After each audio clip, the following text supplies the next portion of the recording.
noches. Para mí es un inmenso placer haber sido invitado a esta tertulia interactiva, sobre todo porque voy a hablar de algo inédito, de unos parajes, de unas situaciones vivenciales que tuve el honor y el placer de haber compartido mi vida en la época juvenil con dos maestros de la palabra y de la poesía. Uno es Fernando Artieda Miranda y el otro es Antonio Preciado, el uno de Guayaquil y el otro de Esmeraldas.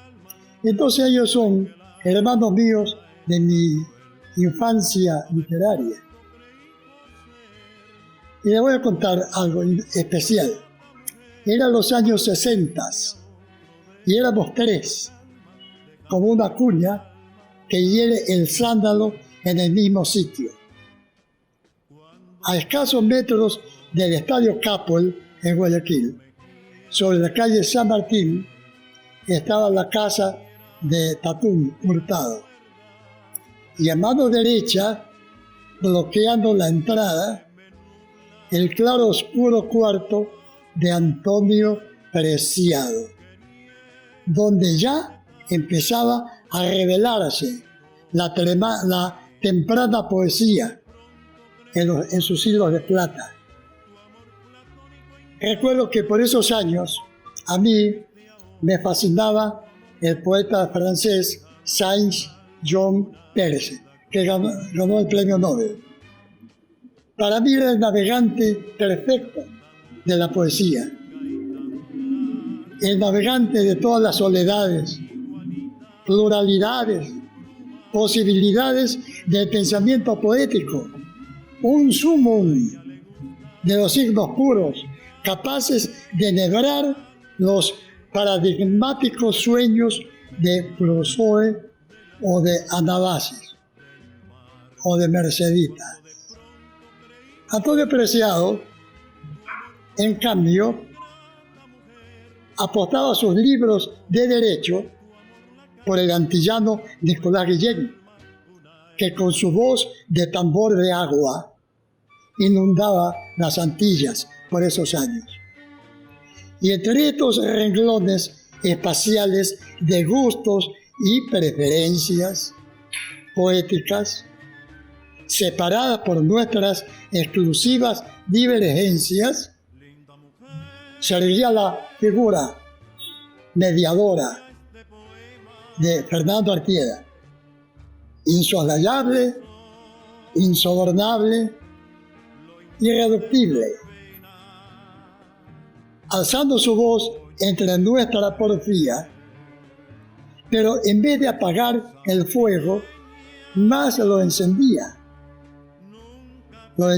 más con nuevas luces pirotécnicas que nos llevaban a la paranoia de consumir el resto de la botella de aguardiente que nos guiñaba el ojo desde la mesa del centro. En esos años, lo demás que existía eran las cruces sobre el agua de esa otra Guayaquil, fantasma, que crecía a nuestras espaldas. Afuera de la casa, la ciudad se estiraba sobre los tenderetes, más allá de los pardones.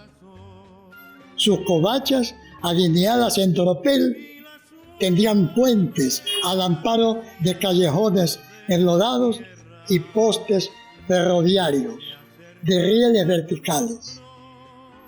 Rieles que recibían en su alambrado alborozados la gavilla de loros encantados que hacían su estación en balandras de agua dulce, revolando sobre charcos portuarios para barcos de papel y niños de carbón del suburbio. Ahí empezó todo, en esa época, todo el aquelarre, y también sobre bares orinados por la luz de la mañana. Ese fue el vértice que iluminó el relámpago de la poesía de ellos. Allí, en esa casita alquilada por Tatún, Jaime Hurtado, casita que olía a pájaros y a ecos de grillos. Allí, en ese sitio, plantaron los poetas sus primeras carpas de invierno. Allí a Fernando le empezó a crecer la ciudad por dentro, por el costado, entre el bramido de sus propias sirenas, que le debieron el achacado corazón, mientras a lo lejos, cangrejos de colores volaron a iluminar los senderos de su manglar particular. Años después, llegó el diluvio de sus publicaciones. Por su parte, Antonio Preciado, con su sabia palabra surgida de la clorofila de la tierra, nos reveló tal como somos, en su infinito holgorio, desbordado para que saquemos provecho de su lumbre, esa lumbre de hombre cósmico.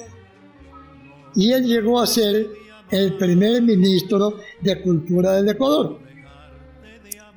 Fernando Artieda, de algún modo, había llegado casi a lo mismo, en un gobierno surrealista llamado el Bucaramato, que ustedes deben recordar. Pero la actividad poética de estos dos gigantes de la palabra no se detuvo, porque todo el sentido creador que los sedujo se los entregó la poesía. A veces yo pregunto en mis soledades, no sé a fe cierta o de erratas, si Artieda sedujo a la poesía o la poesía sedujo a Artieda. Lo cierto es que esa dama misteriosa llamada poesía, caprichosa, insaciable, irascible, vengativa, implacable con los falsarios tirados a poetas, tuvo espacio para él y también lo hizo su novio, su compañero, y este bárbaro poeta la hizo suya en noches de luna y de fandango, la hizo suya por todos los costados de la rumba, hasta hacerla parir flores de blasfemias en las calles de Guayaquil, con ese poema universal que es a Julio Jaramillo. Mientras la ciudad complacida respiraba en su palabra y tomaba aliento en las esquinas, en los portales, en los zaguanes y en los bares, donde iba su fruto al labio como la raíz a la especie y la tierra a las estrellas, en busca de ser constelada. Vívase como se viva, séase como se sea. Lo único cierto es que es falso que existan enterradores de poetas. Paradójicamente, es la propia poesía quien los sepulta. Al que nace para poeta, del cielo le caen las hojas. Y lo que natura no da, Salamanca no otorga. Octavio Paz advierte: cada poeta, cada escritor ha nacido para expresar algo suyo. La poesía, ¿es poesía o no es nada? Artieda encontró su lenguaje que sorprendió y molestó a muchos, pero la historia le dio la razón, porque supo usar el lenguaje y la sensibilidad de su pueblo, el lenguaje que rodeó nuestra infancia y adolescencia, donde todo fue traído y atraído por el imán de su palabra y extractado del universo que nos rodeaba. Un miércoles 15 de abril del 2010, a las 10 de la mañana, dejó de existir. Lo primero que hice fue llamar a Antonio Preciado. Él muy acongojado al enterarse de su muerte, me dijo una cosa muy interesante. Son 2 párrafos que los quiero leer.